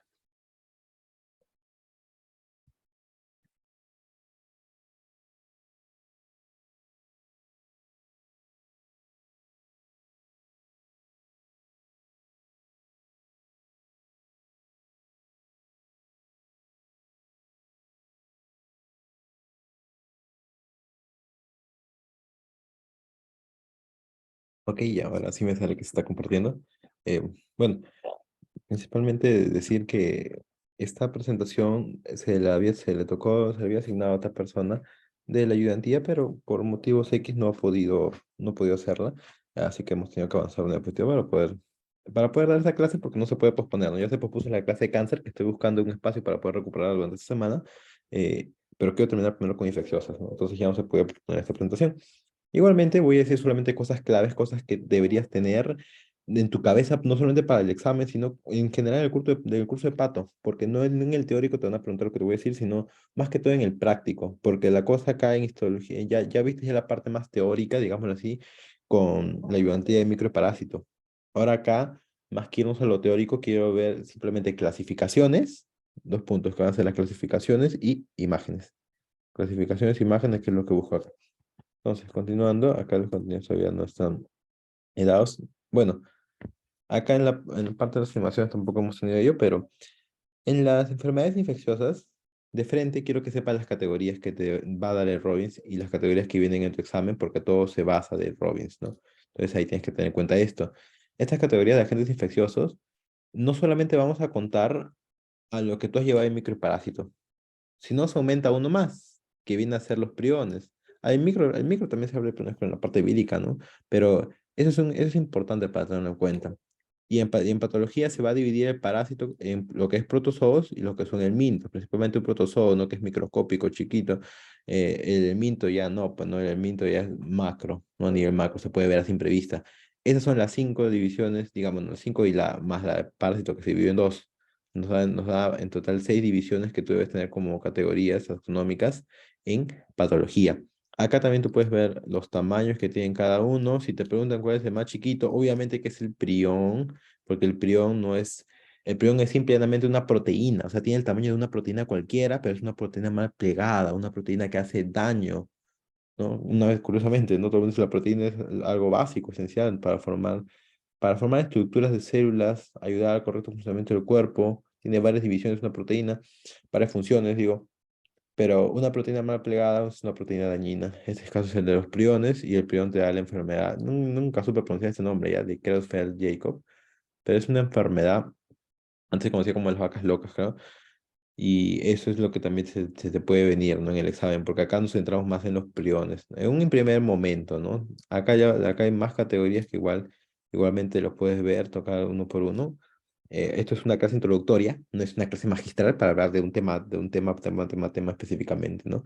Ahora, luego de esa categoría de agentes infecciosos, vamos a hablar de la parte de reconocimiento de microbios y células dañadas. Esto es algo muy tanto patológico como de inmunología, porque esto es el tema de inflamación, pues. Inflamación ya lo vimos, ya viste inflamación aguda, ya viste inflamación crónica. Ahora vamos a ver esto de inflamación, pero ¿cómo se da la inflamación? Con estos patógenos, ¿no? Con estos patógenos. Y vamos a tener 3 puntos, el DAMP, digo el PAMP, el DAMP y el RPP. Con el nombre lo sacas todo. Esto sí, ojo, atento, porque esto ya es la parte también patológica y inmunológica del tema. El PAMP es patrón molecular asociado a patógeno. O sea que el patógeno tiene este patrón molecular que va a causar en el cuerpo, que causa inflamación. Todo esto es inflamación. ¿Y qué es un patrón molecular? Como el tema de hoy era bacterias, y era hongos. Voy a centrarme en bacterias, que es lo que más vas a ver y hay cursos específicos en bacterias. La bacteria, digamos así, es algo más importante acá en epidemiología, ¿no? Se habla mucho de bacterias, en nuestro contexto mucho de bacterias. Hay cursos dedicados a bacterias, como antibiótico-terapia, ¿no? Entonces, voy a elegir estas bacterias para poder hablar del tema. Acá tenemos bueno, que quise ejemplificar o dibujar tanto una membrana celular de una bacteria como un peptidoglucano. Pero estamos en el contexto de un gram positivo. Ya puedes saber por qué es gram positivo, ¿no? Se sabe a simple vista. tiene gran cantidad de peptidoglucano, pues, tiene gran cantidad de peptidoglucano, entonces estamos hablando de una bacteria que es gram positiva. Esa es la principal diferencia, ¿no? Ya en microbiología, parasitología siempre han visto ello, también lo mencionaron, ¿no? Tienen que tener eso en cuenta. Luego de ello, hay más cositas que funcionan como PAMP. Todo lo que estoy nombrando son PAMP, ¿ah? Son los patrones que tienen este, estos patógenos. Los patógenos poseen estos PAMP. El PAMP es propio, es intrínseco del patógeno. Eso quiero que quede muy en claro. Es del patógeno, no es de tu cuerpo. El PAM no es de tu cuerpo, el PAM es netamente del patógeno y es algo que nunca se te va a olvidar porque siempre, siempre son preguntas y ahí no vaya a ser que ustedes caigan, ¿ah? Luego de ello, tienes el ácido teitoico y el ácido lipoteitoico, tienes a proteínas de adherencia, que son proteínas X que poseen un gran negativo principalmente, no, un gran positivo mayoritariamente, ¿no? Todos esos que he nombrado son tipos de PAMP. Esto, tómatelo así, imagínatelo así.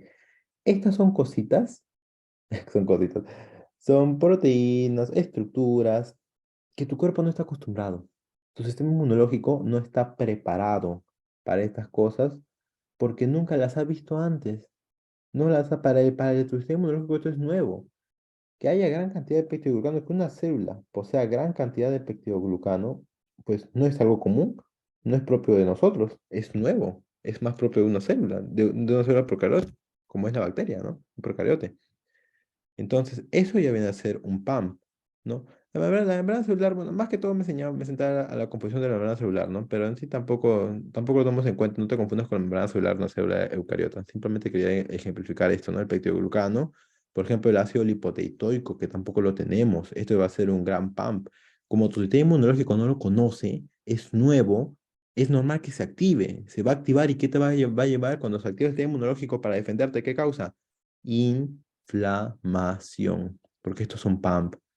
Vuelvo y repito, acá he ejemplificado una bacteria.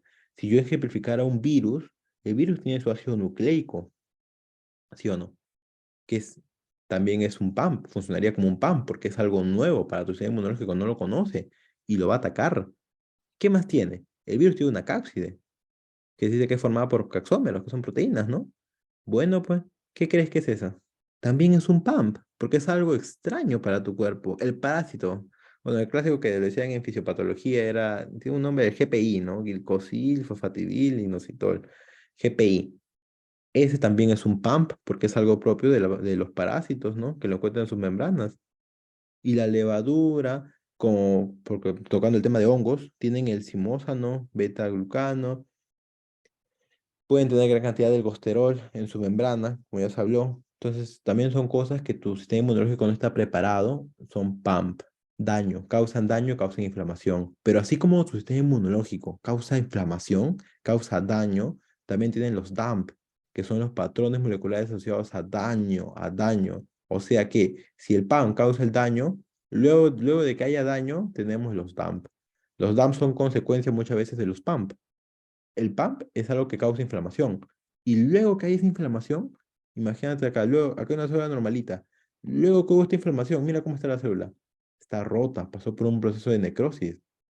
La célula terminó necrosándose luego de un proceso inflamatorio. Entonces, la célula que se necrosó, ¿qué va a liberar?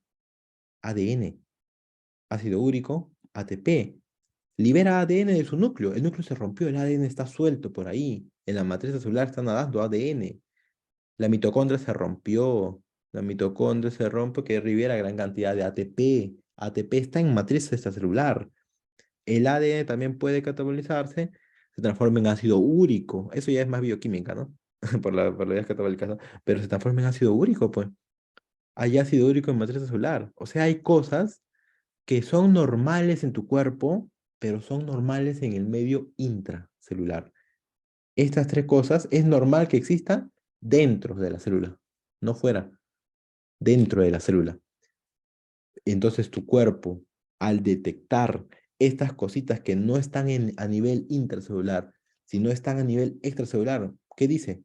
No, acá hay un daño, porque si yo encuentro que la célula mía, si yo encuentro que hay gran cantidad de ATP, gran cantidad de ADN en matriz celular, es porque hay células que están muriendo. Y si están muriendo, tu cuerpo piensa así, no es porque hay un patógeno que lo está dañando. Entonces, ¿qué hago? Inflamación. Porque quiero defender mi organismo. ¿Qué hago? Inflamo. Tú eres el sistema inmunitario. Tú eres el sistema inmunitario. ¿Qué haces? Inflamas, pues.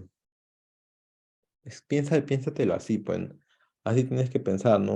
El cuerpo, al ver estas cositas que no son normales, pues, ¿qué va a hacer? Se va a inflamar, va a tratar de defender a tu cuerpo. Pero tú sabes muy bien que las inflamaciones en exceso son dañinas. Una inflamación es algo natural, es algo propio de nosotros para la supervivencia, ¿no? Como animales que somos, ¿no? Tenemos todos nos inflamamos, ¿no? Porque tratamos de defendernos, nuestro sistema inmunológico trata de defenderte, pero en exceso es el dañino. Una vez que ya explico el PAMP, el DAMP, por último voy a hablar de los RPP, que es el patrón de reconocimiento del receptor. Estos son, más que todo, esto es parte memorística, ¿ya? Estos son los receptores que reconocen ciertos tipos de DAMP, ciertos tipos de PAMP, ¿no? El PAMP y el DAMP van a ser reconocidos por el RPP. Hay de tipo lectinas, de tipo TOL, de tipo NOT, de tipo RIG1, y los que van a presentar estos patrones de reconocimiento es tanto macrófago como célula dendrítica. ¿Te acuerdas tu clase de inflamación? Cómo estos están muy involucrados en la inflamación. Ellos presentan el RPP también, pues. Y si te das cuenta, todas estas cosas, todo esto nos va a llevar todo esto nos va a llevar a inflamación, ¿no? Todo esto nos lleva a que causan inflamación. Y ahí para que veas cómo las bacterias, los hongos, los virus, muchas veces el daño que hacen a tu cuerpo no es por ellos mismos, sino es porque tu cuerpo se inflama y esa inflamación es descontrolada. Y como la inflamación está siendo descontrolada, empieza a dañar, pues, empieza a dañar a tu cuerpo. Ya lo han visto en Mycobacterium tuberculosis. El Mycobacterium tuberculosis es una persona que está inmunológicamente preparada, pues no le va a hacer daño. No le haría, no tendría, que está totalmente preparada, puede matarlo, ¿no?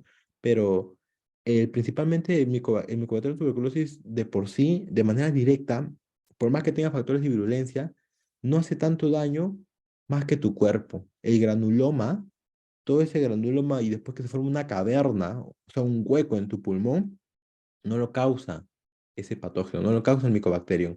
Lo causa tu cuerpo, lo causas tú a través de una inflamación exagerada. Y esto es lo patológico, esta es parte de patología y es lo que quiero que sepas, cómo hay una inflamación, ¿no? Cómo se da la inflamación en el caso de estos patógenos y es una inflamación de tipo exagerada, pues no se detiene, hace daño y eso lo tienes que tener en cuenta. Luego de ello ya me paso también al recuento de las tres bacterias que se ha visto. Del Staphylococcus aureus ya he visto también todos sus factor de patogenicidad, es como lo llaman, por si acaso en el Robbins, que es el libro base de patología, pero ustedes lo conocen como factor de virulencia, pues. Ahí están los factores de virulencia, de los que ya también se ha hablado. Tienen varios ya. Yo quiero recalcar este de acá, la leucocidina Pantone Valentine, no solamente porque siempre es pregunta de pato, sino es pregunta de fármaco, va a ser pregunta bueno, en terapéutica no se lleva, ¿no? Pero en terapéutica vas a ver la gran importancia, no sé si tú llevas cursos aparte, verás la gran importancia de la leucocidina Pantone Valentine, se encarga, es una toxina, y cómo esta toxina se encarga de poder, ¿cómo decir?, poder hacer la bacteria mucho más fuerte ante gran cantidad de patógenos, digo, de patógenos, gran cantidad de antibióticos. Hay hasta de quinta generación de que se aplican de varios antibióticos que se han utilizado para matar a un estafilococcus, para tratar de erradicarlo, ¿no?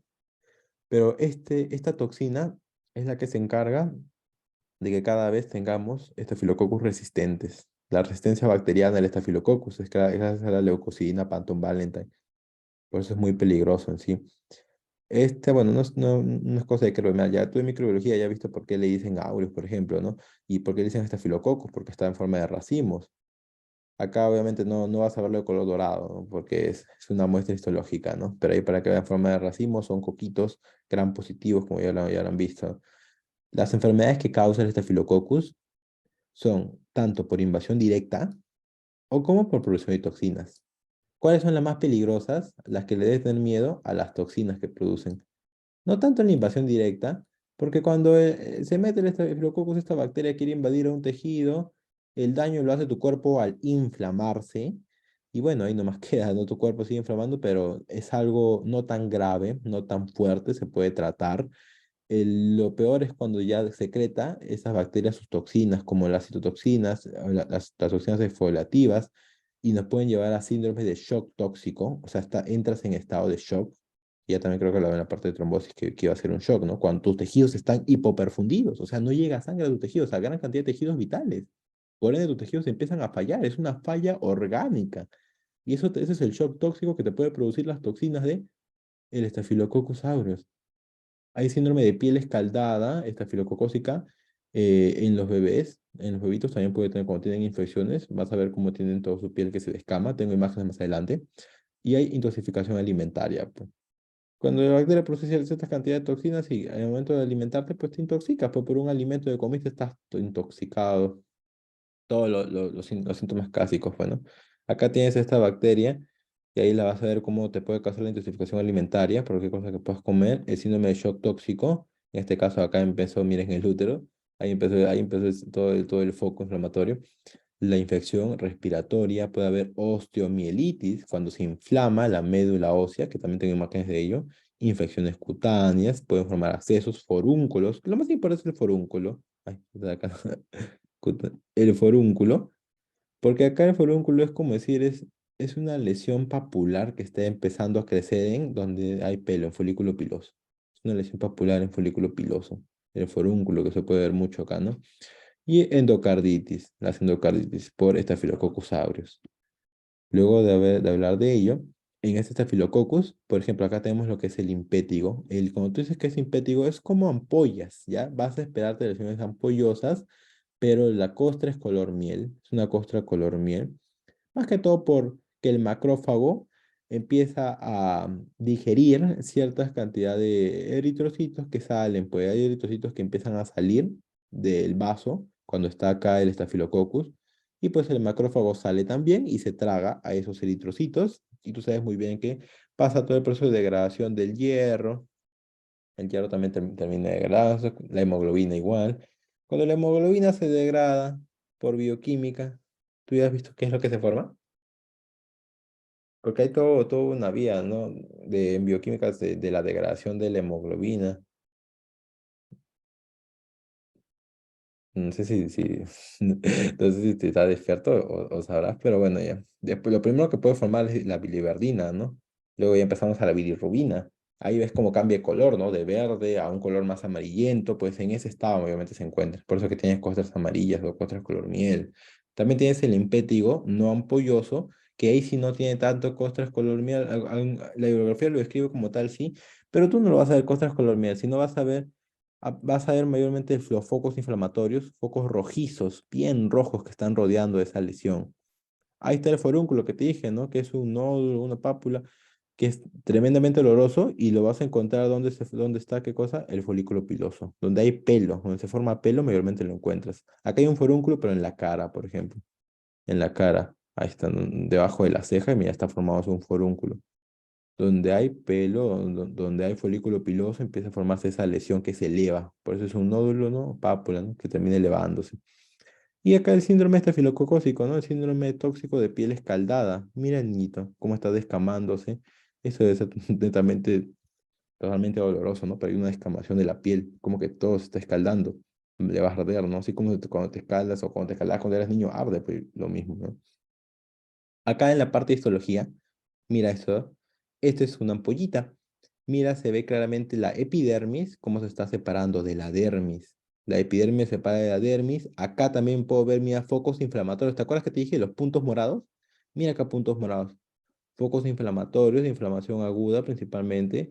Acá hay tres foquitos inflamatorios y acá hay un foco inflamatorio tremendo.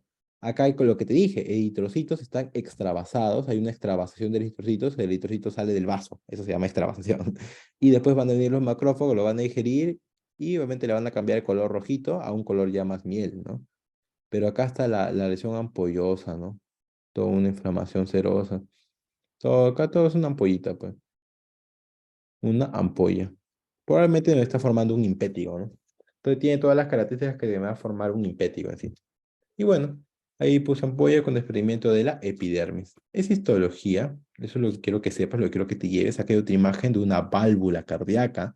Si hay una válvula cardíaca, a ver, ¿cómo se le dice a esta despierta? ¿Cómo se le dice a un trombo que se forma en una válvula? ¿Alguien que quiera participar? Porque mira, acá es como está formando todo un coágulo de sangre con detritos celulares. Acá hay cantidad de detritos celulares, ¿no? De células que no están completas, sino me parece que están rotas. Por eso se dice detritus, ¿no? Detrito celular. Está formando un coágulo en una válvula, entonces estamos iniciando la formación de un trombo como tal, y al trombo que se forma en una válvula cardíaca, bueno, no me lo dicen, pero se llama vegetación. Vegetación, en la clase de trombosis hablé de ello, es una vegetación. Trombo en válvula cardíaca, vegetación. Eso es a nivel microscópico, mi a nivel macroscópico. Lo mismo, ¿no? Tiene esa característica curiosa de que el coágulo está así en este estadio más amarillo, pues, porque el trombo tiene varios estadios, ya hemos hablado muy bien de ello, ¿no? Acá los macrófagos igualmente se comen los eritrocitos que están extravasados y dan ese color amarillento muchas veces, ¿no? Y acá hay otra, por ejemplo, mira esta lámina. En esta lámina estamos ¿en dónde? En médula ósea. En médula ósea. Acá están las trabéculas de la médula ósea. Trabéculas de médula ósea por acá, ¿no? Acá están vasos, no hueso, hueso compacto. Esto principalmente es hueso esponjoso. Acá deberíamos ver las células progenitoras, ¿no? Las células progenitoras de la serie mieloide, ¿no? Eritroide.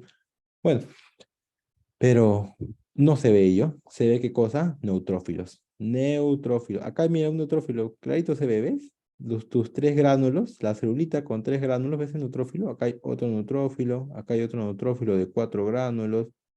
Hay varias cantidades de neutrófilos, o sea, polimorfonucleares. En pocas palabras, hay una inflamación. Todo esto es una inflamación en médula ósea. ¿Cómo se llama la inflamación en médula ósea? Osteomielitis, ¿no? Hay una inflamación. Date cuenta que hay gran cantidad de neutrófilos. Es una inflamación aguda. Todo eso te puede dar estafilococcus aureus, ¿ah? Y ya pasando al Helicobacter pylori, ya esto sería redundar porque ustedes ya han visto todo, ya han visto que la ureasa es el principal factor de patogenicidad o de virulencia. Ahí se encarga de hidrolizar la urea en amonio y esto me hace a que la bacteria pueda pasar. En la parte de patogenicidad es para que tú veas, ay, mira, es para que tú veas esto. Mira esta imagen, ¿ah? Mira esta imagen. Mira las células que ves acá. ¿Qué celulitas ves? Se ven núcleos, pero se ven estas cosas blancas. Blanca, blanca, blanca, blanca, blanca, blanca, blanca, en una lámina. ¿Ves eso blanco? Esos son vacuolas. Son vacuolas, ¿no? Que lo tienen gran cantidad de células, de las células vegetales, no células animales, ¿no? La célula vegetal sí tiene esto de forma normal. Nosotros no deberíamos tener esto de forma normal. Si estamos hablando de un tejido, por ejemplo, de estómago, y tú encuentras vacuolas así, mira, vacuolas tan grandes, porque vacuolas es eso blanco, pues es muy probable que estemos hablando de un Helicobacter pylori, pues.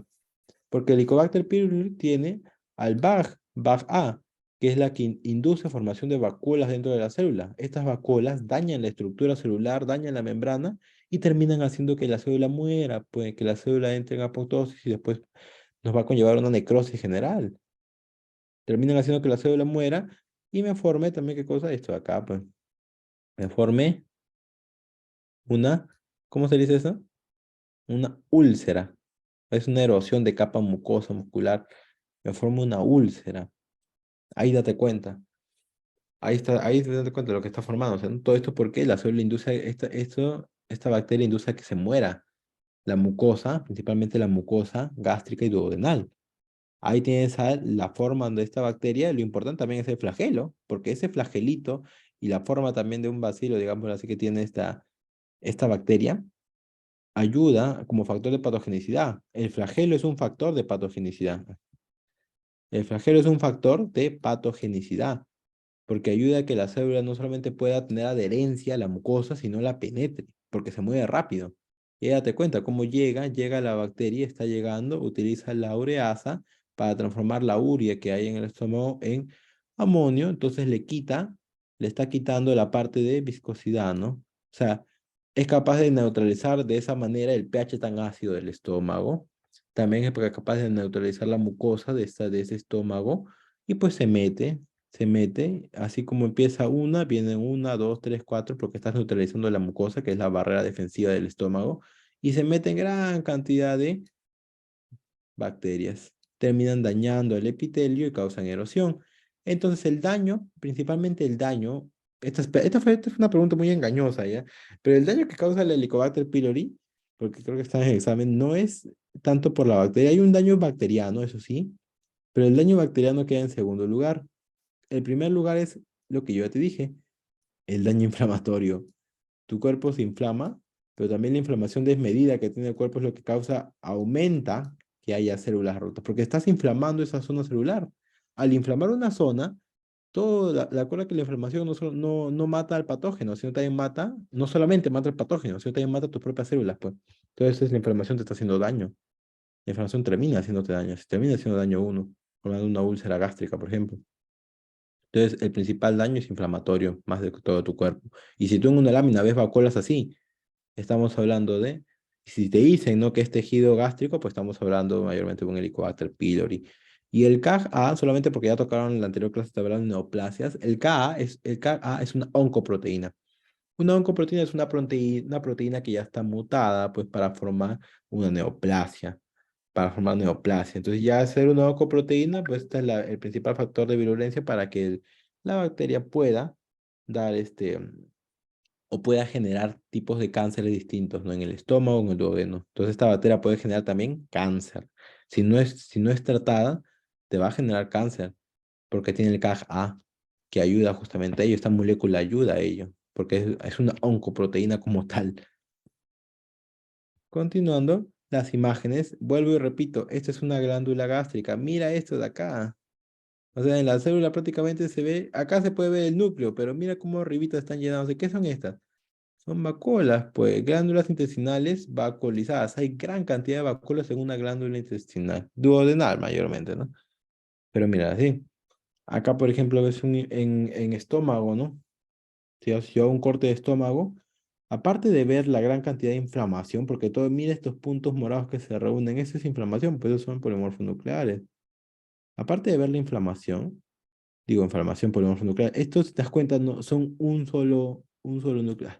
No puedo hacer zoom acá, pero es un solo núcleo que tiene, o un solo gránulo que tiene, entonces no es polimorfo nuclear, es solo uno, es mono nuclear.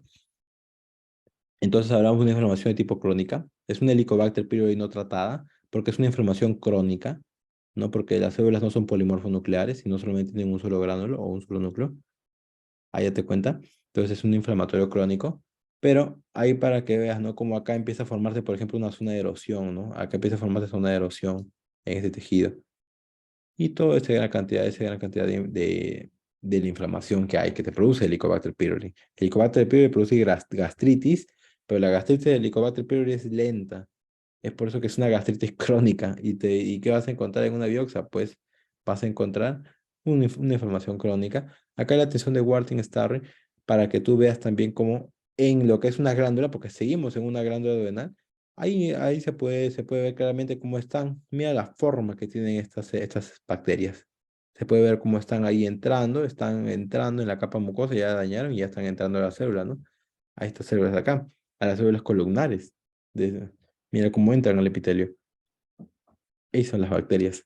Y si yo voy en una endoscopía, por ejemplo, vas a ver huecos, obviamente, pero también vas a ver zonas así, zonas que están habiendo una inflamación purulenta, por eso que se forma esto blanquito, unas zonas de contenido inflamatorio purulento, úlceras gástricas y duodenales. En la parte de la Mycobacterium tuberculosis, que acá creo que este es un gráfico que una vez hice y lo he reutilizado, es para que tú veas acá ya. Fíjate acá. Fíjate cómo está entrando la bacteria porque tú la inhalas. Y en Mycobacterium tuberculosis se inhalan. Inhala, inhala, inhala. Estamos a nivel alveolar. Mira cómo está llegando el alveolo y se mete al fagosoma. Se metió un fagosoma porque llegó ahí un fagocito, principalmente es el macrófago alveolar, o también lo llaman macrófago del polvo, que está vigilando ahí, cuidando el alveolo, ve que hay una bacteria rara, se la come, pues la fagocita, ¿no? Luego de ello también la célula dendrítica puede agarrar a esta bacteria, junto con también un monocito, y lo van a llevar, ¿no?, a un ganglio linfático, a un ganglio, ¿ah?, al ganglio más cercano para poder iniciar lo que viene a hacer toda esa respuesta inflamatoria y va a recolectar principalmente linfocitos T. Y ahí vas a ver, ¿no? En esta parte ves cómo siguen entrando las bacterias, cómo entran al epitelio, ¿no? Del espacio alveolar, porque están dentro del alveolo en un inicio, pero se mueven por aire, dañan, ¿no?, al epitelio del alveolo. ¿Cómo se llama este epitelio del alveolo que recubre? Es histología, neumocito tipo 1. Dañan el hemocito tipo 1, salen del espacio alveolar y empiezan a entrar al espacio parenquimal, donde hay líquido, no hay líquido, donde hay tejido intersticial, ¿no? El parénquima pulmonar. Y ahí están moviéndose, pues lo que buscan. Va a haber tanto macrófagos intersticiales que lo captan, van a haber estos macrófagos que ya lo captaron en el alveolo, pero nada más lo están sacando del alveolo como tal, porque en el alveolo no debería haber nada. Recuerda que es por ahí donde respiras, ahí es donde se da la hematosis. Ese alveolo tiene que estar libre para que pueda seguir viviendo. Pero al momento de sacarlo al parénquima, pues termina formándose el granuloma, porque tú sabes muy bien que hay una inflamación, y es una inflamación que va a conllevar una necrosis gaseosa, ¿no? Una necrosis de tipo gaseosa, como un quesito se le dice, ¿no? Ahí te cuenta, hay células B, células T, esos linfocitos, ¿no? Macrófagos epiteloides se les dice, pues tienen un patrón epiteloide, parecían que fueran epitelios, los macrófagos se deforman. Hay un centro necrótico y una inflamación aguda a su periferia, ¿no? Eso ya lo dije en la primera clase, no me equivoco cuando hablé de necrosis. Acá lo mismo, es para que veas cómo lo llevan a un nodo linfático más cercano, lo llegan al nodo linfático más cercano porque por la linfa están los linfocitos, pues, y es más fácil que los linfocitos salgan y defiendan a tu cuerpo. Ahora, acá qué vas a ver, la imagen de siempre, la imagen de siempre. Mira, un centro necrótico lleno de detritos celulares y a su periferia, pues inflamación. Pues a su periferia vas a ver inflamación. Este es una necrosis gaseosa, una inflamación gaseosa se puse acá, necrosis gaseosa con una inflamación purulenta a su costado. Es lo que vas a ver. Voy a corregirle. Y acá también es para decirte que la necrosis, que el Mycobacterium tuberculosis no solamente se puede dar en el pulmón, sino también se puede dar en otros órganos. Y se les llama ya mayormente secundarias. Por ejemplo, acá tenemos una imagen de yeyuno e ilion, en las cuales pues puede ver que, quesito. Como es patología, pues, ¿no? Que sea para que te des una imagen, ¿no? Como queso, necrosis gaseosa, pero necrosis gaseosa en lo que no es pulmón, pues. Estamos hablando de yeyuno, ilion. ¿Ves necrosis gaseosa? Acá también puedes ver, esta es una, por ejemplo, erosión. Mira, ¿ves? Úlceras, pues, úlceras, porque digo, ya no es erosión, ya pasó la capa mucosa, está llegando más desde la capa muscular, ¿no? Te puedes dar cuenta que son úlceras. Úlceras acá en este caso que parece que estuvieran usando la luz, usando luz. Bueno, creo que esto sí. Ya, continuando. Mira acá también imágenes macroscópicas. Mira, este es un nódulo linfático, ¿ah? Mira este nódulo, ganglio linfático. Mira el ganglio. El ganglio también pareciera quesito, ¿no? El ganglio está calcificado, pero hubo la formación de calcio porque ahí obviamente se... Recuerda que el macrófago, la célula dendrítica, agarra este patógeno, se lo lleva al ganglio, y pues en el ganglio está ocurriendo también el proceso inflamatorio. Y como hay inflamación, hay daño del ganglio, pues el ganglio termina calcificándose. Pues algo normal, cuando un órgano está dañado, un tejido se daña, pues se calcifica. Ahí hay ganglios calcificados. Acá hay el patrón de tuberculosis miliar. Ojo, pestaña y ceja con esto, porque también es pregunta. ¿Cuándo ocurre el patrón de tuberculosis miliar, o también lo llaman la enfermedad granulomatosa? ¿Cuándo va a ocurrir? Mayormente en personas inmunodeprimidas. Voy a escribirlo acá ya. Inmunodeprimidas. Disculpa si escribo mal. Inmunodeprimidas. ¿Por qué? ¿Por qué crees tú?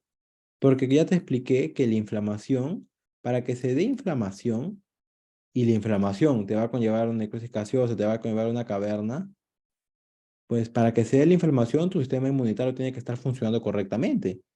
Y cuando se da la inflamación, pues tienes un pulmón con un hueco, porque la inflamación te causó ese hueco, digamos así, ¿no? Esa caverna, te lo causó la inflamación, te lo causaste tú mismo. Pero en una persona que está inmunodeprimida y su sistema inmunitario no está funcionando correctamente, ¿tú crees que se va a concentrar en una zona, en un foco de lesión y va a actuar tu sistema inmunitario? No, tu sistema inmunitario no va a actuar, pues. No va a actuar porque no está funcionando bien. Entonces no te va a dejar un hueco en el pulmón. Más bien, ¿qué va a hacer? No va a funcionar, en pocas palabras. No funciona. La bacteria, al no hay nadie, al no haber un sistema inmunitario que controla la bacteria, pues el Mycobacterium tuberculosis se va acá, se transmite, se va donde se le da la regalada gana, porque no hay nadie que le diga que no. Entonces ahí vas a ver tu pulmón lleno de varios huequitos. Patrón miliar, lleno de varios huequitos. Esto es peligroso. Tú dirás, no, pues por lo menos ya no tengo un hueco en mi pulmón porque mi sistema inmunitario no está funcionando. Pues piña, pues al no controlar el micobacterio, pues el micobacterium se mete en la circulación. Tienes gran cantidad de Mycobacterium tuberculosis en la sangre, eso te va a hacer daño. Eso es de hecho, eso es más, más peligroso que como tal la inflamación dentro del pulmón. Es más peligroso que tengas un Mycobacterium en sangre, que se puede ir a cualquier tejido y causar tuberculosis en cualquier tejido. Entonces, ten en cuenta ello, ¿no? ¿Dónde ocurre esto? En inmunodeprimidos. Y ya, bueno, para terminar rápido de los hongos, para ya no dilatar mucho el tiempo, acá nada más para que veas los tipos de micosis, que creo yo es importante, clasificación no te puedes olvidar. Cuando hablamos de micosis, podemos tomarlas como las superficiales o las cutáneas, que son las micosis, por ejemplo, los dermatofitos, que van a causar daño en pelo, uñas, piel. También tenemos a las subcutáneas. Estas subcutáneas que actúan principalmente a nivel sistémico e invaden los tejidos, ¿no? Los tejidos, los órganos, porque ya están subcutáneos, o sea, van más allá de la piel y se pueden meter en sangre, en la circulación. Tienes a las endémicas, que son propias de ciertas regiones, por algo es endémica, es propio de una región como tal. Ay, las endémicas son propias de una región, y las oportunistas, pues. Las oportunistas, como ya lo dijo, ¿no? La cándida, ¿no? El anterior ponente, Padrón, lo dijo. La cándida, por ejemplo, que la puedes tener en tu cuerpo, es parte de tu flora. Pero cuando tú estás inmunodeprimido, tu sistema inmunitario controla a la cándida para que no haga daño, pues. Pero imagínate que tú estás inmunodeprimido, no hay nadie que controle a la cándida. La cándida actúa, te hace daño de por sí y tú no puedes hacer nada porque no tienes un sistema inmunitario que te defienda. Ellos son oportunistas y causan enfermedades sistémicas graves, pero en inmunodeprimidos. En inmunodeprimidos.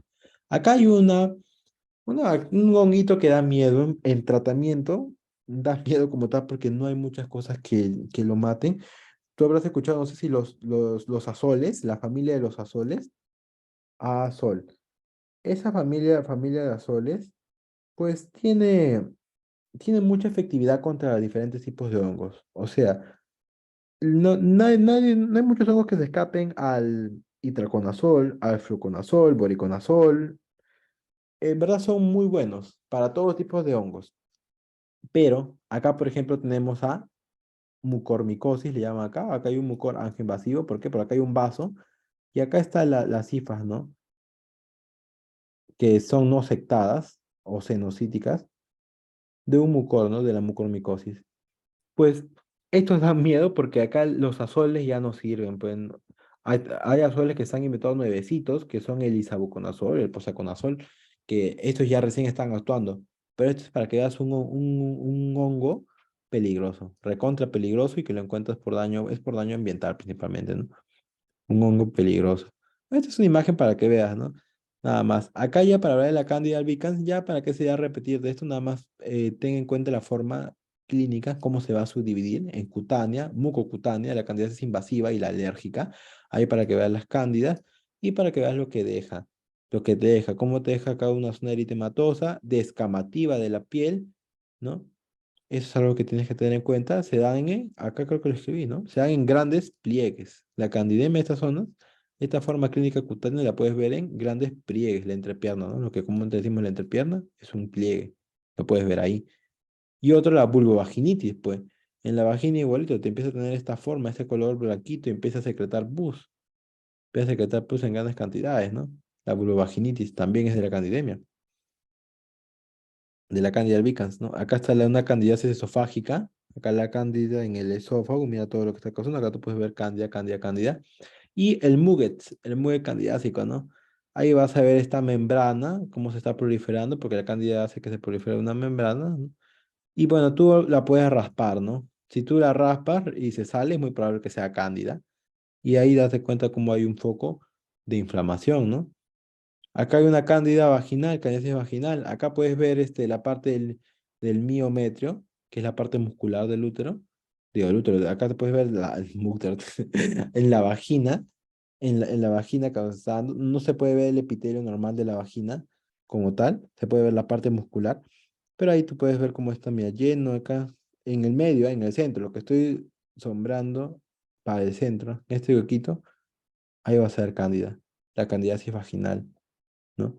Que nos va a conllevar una inflamación purulenta, y es por eso que tiene inflamación purulenta que la mujer termina secretando cosas, pus, termina secretando pus. Ahí la vagina. Este es el cervix, ¿no? La vagina es lo que está rodeando también. pero ahí vas a ver cómo se acumula el pus como tal.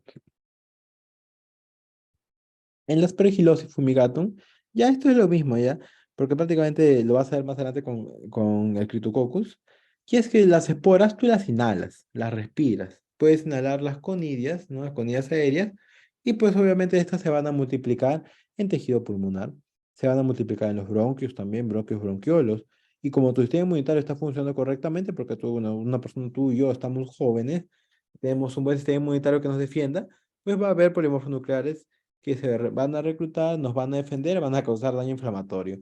Y es por eso que tenemos algo así, algo parecido, como una necrosis gaseosa. Pero date cuenta que no es tan exagerada como lo que te puede dejar la Mycobacterium tuberculosis. El Mycobacterium tuberculosis te da una necrosis gaseosa tremenda. Acá es como un quesito, pero más chiquito, ¿no? Digámoslo así. Es una necrosis gaseosa, pero por Aspergillus. El fumigato, ¿no? En este caso, la verdad de ello. Acá tenemos cavernas que ya se llama aspergiloma, porque acá hubo una gran concentración de aspergillus, y pues inflamación que lo controlara, pero al no haber una terapia que trate a esta persona, pues la inflamación siguió hasta dejarle hueco al pulmón.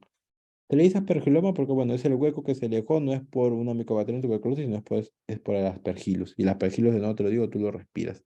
Acá tú puedes ver hifas sectadas de un aspergillus en tejido pulmonar, en alveolos, ¿no? Que están rodeando. Y el Cryptococcus neoforme, ya para acabar, lo mismo el Cryptococcus neoforme, date cuenta que es lo mismo, tú respiras, ¿no? Respiras las conidas, ¿no? Lo mismo. Y cuando ya está dentro de tu cuerpo, como tú lo respiras, el primer órgano que se infecta va a ser el pulmón, pero de frente se disemina y se va a llegar acá. Vamos a tener la meningitis criptococócica. Es porque el criptococcus le encanta meterse en tejido nervioso, ¿no? Le encanta mezclarse en tejido nervioso, por eso se va al cerebro. Pero el principal lugar donde llega a tu cuerpo es en los pulmones, a los bronquios, tráquea, neatráquea, bronquios, bronquiolos, pulmones. ¿Por qué? Porque tú lo respiras. Y en otro contexto, si bien estos son algún recuento de, digamos así, los vectores, el más importante que tienes que tener en cuenta en nuestro contexto es la palomita, pues, en Perú, ¿no? Es la palomita. La palomita tiene donde hay heces de paloma o donde hay gran cantidad de plumas, pues ahí mayormente tienes este hongo, el Cryptococcus neoformans. De las palomas lo tienen como tal y te infectan a ti. Entonces, cuidado con ello. Acá podemos ver el Cryptococcus más que todo para que veas este halo. Como ya te lo explicó, el álido, el halo que tienes es por... Acá hay este compuesto de glucosa, ¿no? Pero este halo, que lo ves mejor en tinta china, el halo que rodea al Cryptococcus, es como cripto viene escondido, ¿no? Coco, bueno, imagínate esto, ¿no? Un coco o un núcleo que está escondido dentro de un coco. Está escondido, porque tiene un halo blanquito que lo rodea. Ese halo blanquito cuenta como el principal factor de virulencia o de patogenicidad de este hongo y tiene este nombre larguito, ¿ya? En pregunta de verdadero o falso, sí vino. Es un nombre tremendamente largo. El glucoro, no, noxiloma, ni nano, ¿no? Polisacárido capsular. Más que todo, en la ayudantía te dijeron, ¿no? Como polisacárido, ¿no? Es un polisacárido, pero es el nombre completo, ese es el nombre completo y este es el nombre que te aconsejaría yo que lo aprendas o que lo tengas ahí por si acaso, ¿no? Del principal factor de virulencia de que los cocos neoforman. Como ya te he dicho, se mete mayormente en el cerebro, le encanta meterse en el cerebro, pero también lo encontramos en tejido pulmonar. Acá te cuenta, mira el halo blanco, es inconfundible. En una lámina histológica nunca te confundas. ¿Ves este halo blanco de este polisacárido que tiene, el de nombre largo, que forma? ¿Ves? Ahí está. Hace que se forme el halo blanco que está rodeando al hongo en tejido pulmonar, pero acá lo tenemos en tejido nervioso, en el contexto de una meningoencefalitis criptococócica, ¿no? Criptococócica, ahí tienes tejido nervioso, con de nuevo, mira el halo, es tremendo, acá, este es un criptococcus y a todo dar se da, pues, ¿no? A todo dar se puede ver, eso es lo que quería que sepas. Acá también puedes ver focos inflamatorios en la anatomía patológica, en el cerebro como tal, y acá condiciones especiales ves al Cryptococcus neoformans. Bueno, esto nada más era la parte de la conexión de láminas y ya era lo que quería entregarle, lo que quería entregarle de la parte de patología, ¿no? Muchas gracias igual, chicos, por su atención y por estar aquí. Ya, cualquier pregunta, si existe, si hay preguntas, pues la pone en el chat. Si no, muchas gracias por su participación aquí, por estar en clase, ¿no?